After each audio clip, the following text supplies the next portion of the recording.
Hey everyone, today I'm going to be going over the 7 most common mistakes that grassroots coaches make and the solutions of how to fix them. Now, the reason this matters and why I'm making this video is that most grassroots coaches care a lot about their development and also the development of their players.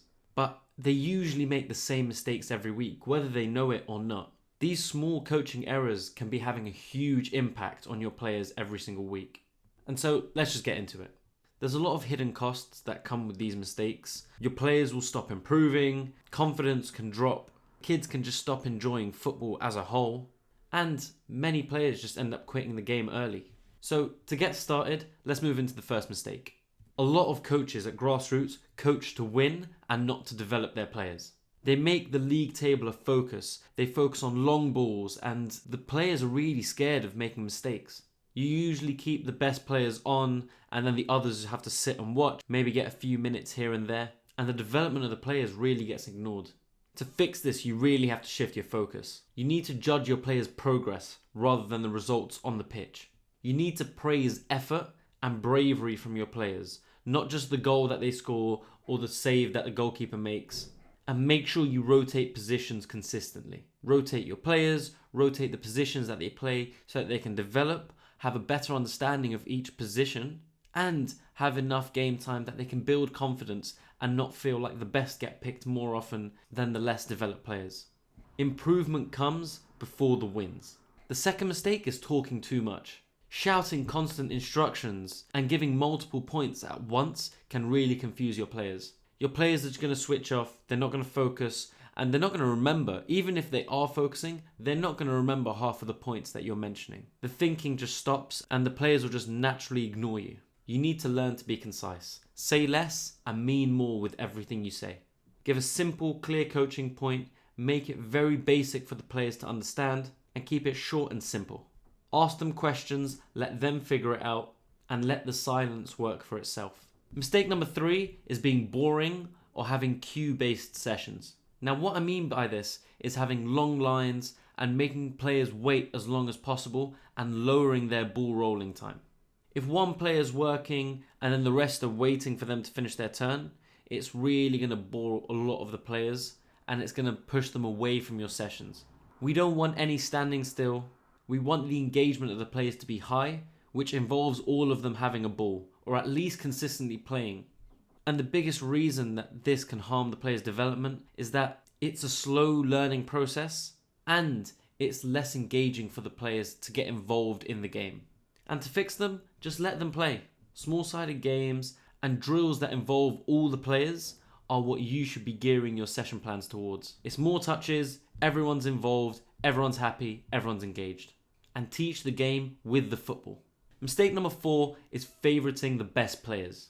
I get it, a lot of the time we do get competitive as coaches and we go in on that Sunday looking to win because it's just our competitive nature. And in doing that, we're going to favour our best players. We want them to play to give us the best chance of winning. But it's important that we don't, because ultimately our job as the coach is to make sure that the players develop as well as possible. If it's the same players always on, the early developers will get all the attention. All the late developers won't get any attention and you might risk driving them out of football. You're going to kill their confidence, and ultimately a lot of these kids are very young, so we should always be looking to develop them on a human level more than just on a football level. And so the fix for this is to develop every one of your players. Give them fair playing time, rotate the captains, praise improvement, not just success, and keep all the players in the game as long as possible. Mistake number 5 is just shouting from the touchline. A lot of the players are already feeling the pressure of the competition. They're feeling pressure from their parents. The last thing they need is pressure from their coach. It creates this fear of making mistakes when, on a grassroots level, you should be making mistakes because that's how they're going to learn. They learn from their mistakes and very rarely from their success. And shouting instructions, more specifically, will take away their decision making and that harms their development.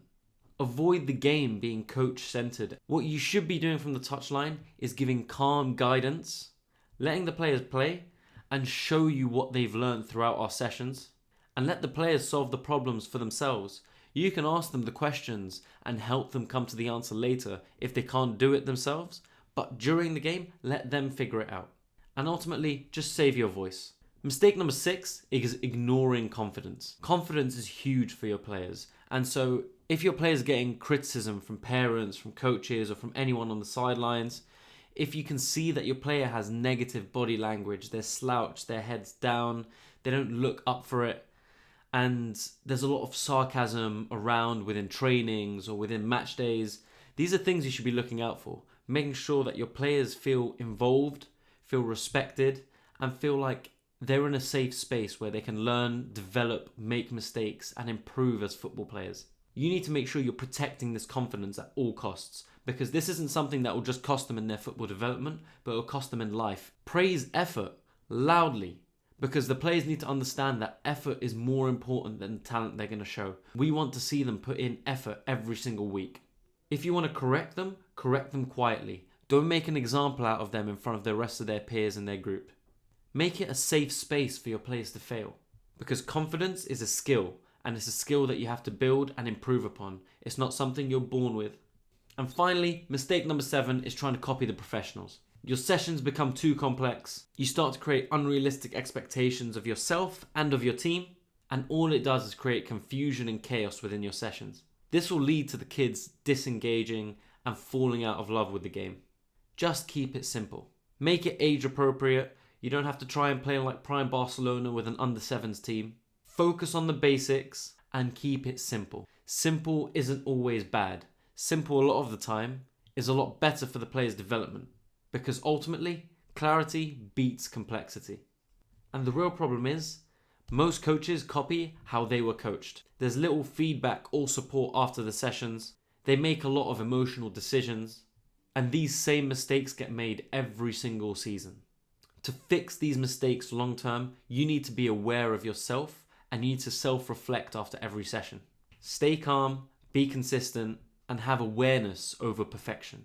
And so the final takeaway from this video is that grassroots coaching isn't about trophies, it's not about success or winning, it's about enjoyment and growth. We want to keep these players in the game and we want them to improve within their football development journey. Avoid the mistakes that I mentioned in this video and be the coach that the players remember. I hope you found that useful and try your hardest to avoid these mistakes, self-reflect on every session and try and develop yourself as a coach. I'll see you on the next one.